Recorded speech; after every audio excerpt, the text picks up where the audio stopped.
हम हर रोज राह चलते, कार्यालय जाते हुए, तीर्थ स्थलों पर जाते हुए, सड़कों और गलियों में जाते हुए दिन प्रतिदिन लाखों लोगों से मिलते हैं, हजारों लोगों से मिलते हैं। कितने चेहरे सामने से आते हैं, गुजर जाते हैं। इसी में कभी कभी इत्तेफाक होता है कि कोई चेहरे बहुत आकर्षित करते हैं। एक अपनापन का बोध होता है, एक लगाव सा उत्पन्न होता है। ये बिल्कुल इत्तेफाक नहीं है। ये तुम्हारे पूर्व जन्मों जन्मों के किए हुए कर्मों का प्रतिफल है। आज जो तुम हो, कल जो तुम बनोगे, इसमें प्रकृति और परमात्मा का बहुत बड़ा योगदान है। तुम्हारी हर सांस, तुम्हारे हर क्रिया प्रतिक्रिया के पीछे तुम्हारे पूर्व जन्मों के कर्मों का प्रतिफल है। इतने लोग तुम्हारी जिंदगी मिलते हैं, एक से एक से बढ़कर एक से एक प्रतिभाशाली। उन तमाम चोरों में कोई एक चेहरा तुम्हें बहुत भा जाता है, बहुत आकर्षण पैदा हो जाता है उन चेहरों को देखकर। उसके साथ चार कदम चलने का जी चाहता है। फिर ऐसा भी होता है जो काफी दिनों तक तुम्हारे साथ चल रहे हैं, उनसे तुम्हें विरक्ति हो जाती है, उनकी तरफ झांकने का मन नहीं करता। कभी सोचा है इसके बारे में, ऐसा होता क्यों है? तुम क्षण प्रतिक्षण अपनी गलतियों और सामने वाले की गलतियों को गिनना शुरू करते हो, लेकिन यह यूं ही नहीं होता। ये जितनी भी घटनाएं प्रकृति में घटती है तुम्हारे साथ, बल्कि प्रत्येक जीव जंतु के साथ जो घटना घटती है तुम्हारे जन्म से लेकर मृत्यु तक, ये तमाम चीजों के पीछे तुम्हारे पूर्व जन्म के संचित कर्मों का बहुत बड़ा योगदान होता है। तुम वैसे मनुष्य में जन्म नहीं लिए। मनुष्य तो एक सीढ़ी है। अगर अच्छे कर्म करोगे तो देवत्व को प्राप्त कर लोगे, लेकिन थोड़ा भी फिसले तो पुनः जानवरों की स्थिति पर पहुंच जाओगे। ये 80 कोटि का जो कंसेप्ट है, ये 80 कोटि की जो भावना और संकेत है हिंदू धर्मों में, वह निरर्थक नहीं है, वो व्यर्थ नहीं है। उसमें उसकी सार्थकता है और सच्चाई भी। अब तो वैज्ञानिक भी इसको शोध में लगे हुए हैं और तमाम लोगों ने रिसर्च करके देखा है कि हिंदुओं की जो ये अवधारणा है 84 लाख योनि का, यह यूं ही नहीं है। करोड़ों जीव धरती पर ऐसे हैं जिनको हम कभी देख नहीं पाते, और शोधों ने तो अभी करोड़ों से ज्यादा रिसर्च करके साबित भी कर दिया है। तो तुम्हारा जीवन यूं ही नहीं है, बेवजह नहीं है। बेवजह तुम किसी से मिलते नहीं, बेवजह किसी से प्यार नहीं होता, बेवजह किसी से नफरत नहीं होती, रिश्ते नहीं बनते। इन तमाम चीजों में उस परमात्मा का, तुम्हारे किए गए पूर्व जन्म के कर्मों का फल संचित होता है। एक कहानी में सुनाता हूं, बुद्ध की कहानी। एक युवक बुद्ध के पास गया। वह संन्यास्त होना चाहता था। उस युवक ने बुद्ध से कहा, आपको देखकर, राह पर चलते हुए देखकर, आपकी प्रसादपूर्ण कांति, आपका यह अपूर्व अपार्थिव सौंदर्य देखकर मेरे मन में भी एक गहन आकांक्षा उठी है। लेकिन मैंने कभी इसके पहले संन्यास का सोचा भी नहीं था, और मैं कभी भी धर्म इत्यादि में कभी उत्सुक भी नहीं रहा। पंडित पुरोहितों से तो मैं जरा दूर दूर ही रहा।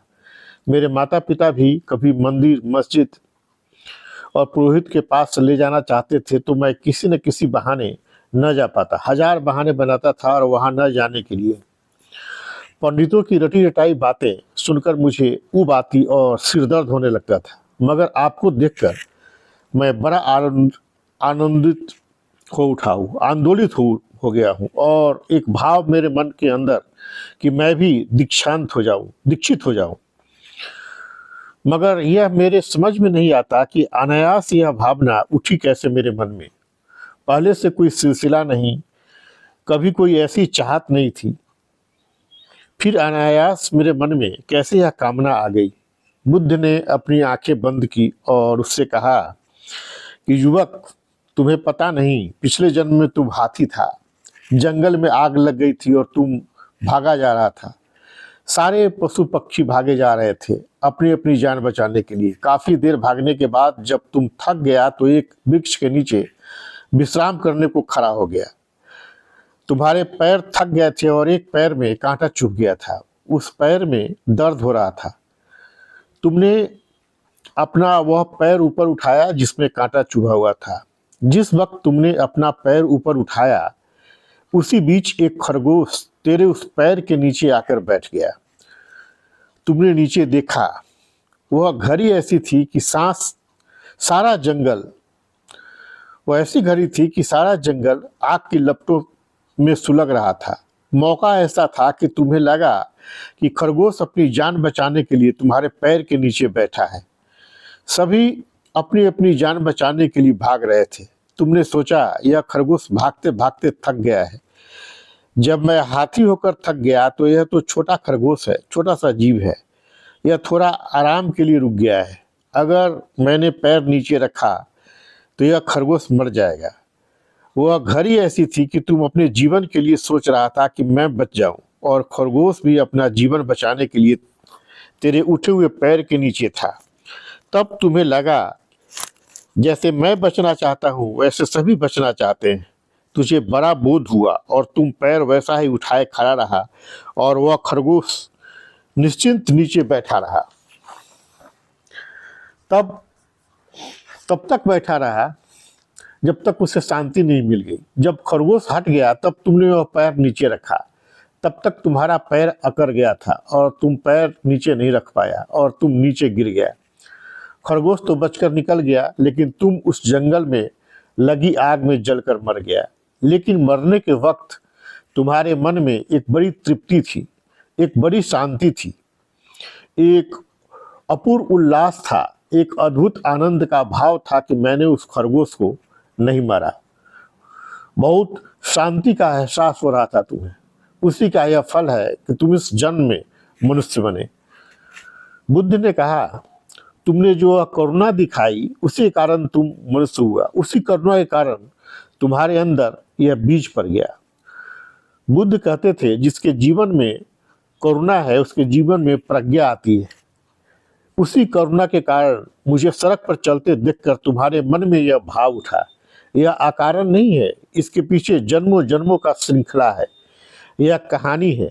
शायद इसलिए हमारे हिंदू धार्मिक ग्रंथों में 84 कोटि योनियों का उल्लेख है। यह कथन वैज्ञानिक तौर पर भी सत्य और प्रमाणित होता जा रहा है। अब तो वैज्ञानिक भी खोज कर रहे हैं कि हिंदुओं का यह आंकड़ा सही है। अभी तक पूरी तो नहीं हो पाई है, लेकिन करोड़ों को पार कर चुकी है और वैज्ञानिकों को भी यकीन आ गया है कि यह आंकड़ा सही और प्रमाणित सिद्ध होगा। पहले तो ईसाई हंसा करते थे, लेकिन यह जीवन एक चक्र है, इसलिए जागो और मनुष्य होकर जो अवसर पाया है उसे खो मत।